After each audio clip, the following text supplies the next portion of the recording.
गांव की पुरानी हवेली बहुत समय पहले की बात है। उत्तर भारत के एक छोटे से गांव बनखेड़ी में एक पुरानी सुनसान हवेली थी। लोग कहते थे कि वह हवेली भूतिया है। हवेली के पीछे एक बड़ा बगीचा था और उस बगीचे में एक लोहे का पुराना झूला लटकता रहता था जो बिना हवा के भी हिलता रहता था। गांव के बड़े बुजुर्ग बच्चों को उस हवेली के पास जाने से मना करते थे। कहते थे उस झूले पर एक भूतनी खेलती है जो बच्चों को बुलाकर गायब कर देती है। पर बच्चे होते हैं जिग। 4 दोस्तों की टोली गांव में 4 दोस्त रहते थे, गुड्डू, बबलू, रानी और मीना। सभी 12 साल के थे और बहुत शरारती। एक दिन स्कूल से लौटते वक्त रानी ने कहा, क्यों न आज उस झूले को देखने चलें? हो सकता है ये सब बातें झूठ हों।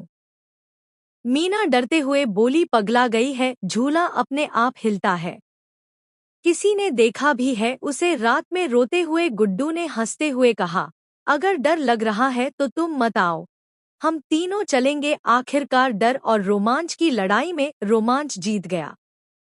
तय हुआ, अगली शाम को सूरज ढलते ही वे चारों हवेली के पीछे के बगीचे में जाएंगे।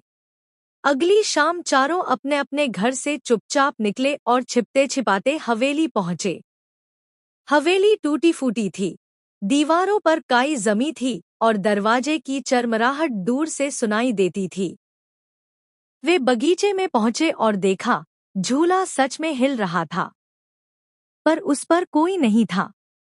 रानी फुसफुसाई, हवा भी नहीं है, फिर झूला क्यों हिल रहा है? बबलू ने कहा, चलो पास जाकर देखते हैं। चारों धीरे धीरे झूले के पास पहुंचे। झूले के पास पहुंचते ही वह अचानक रुक गया, बिल्कुल स्थिर। चारों एक दूसरे को देखने लगे।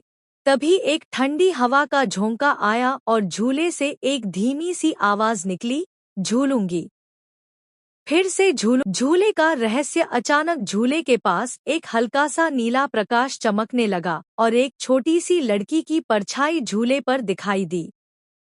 उसकी उम्र लगभग 8 साल की लग रही थी। बाल 2 चोटियों में बंधे थे और वह सफेद फ्रॉक में थी। उसने कहा, तुम डरो मत, मैं बुरी नहीं हूँ। बबलू कांपते हुए बोला, तुम कौन हो? लड़की ने उदासी से कहा, मेरा नाम चंपा है, बहुत साल पहले मैं इस हवेली में रहती थी।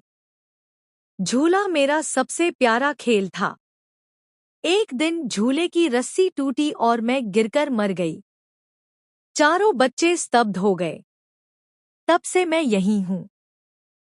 हर साल जब सावन आता है तो मेरी आत्मा इस झूले पर झूलने आती है।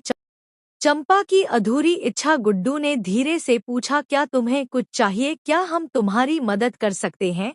चंपा की आंखों में चमक आई। हाँ, मेरी एक इच्छा अधूरी है। मरने से पहले मम्मी ने कहा था कि अगले हफ्ते मुझे मेला दिखाने ले जाएंगी, पर मैं जा नहीं पाई।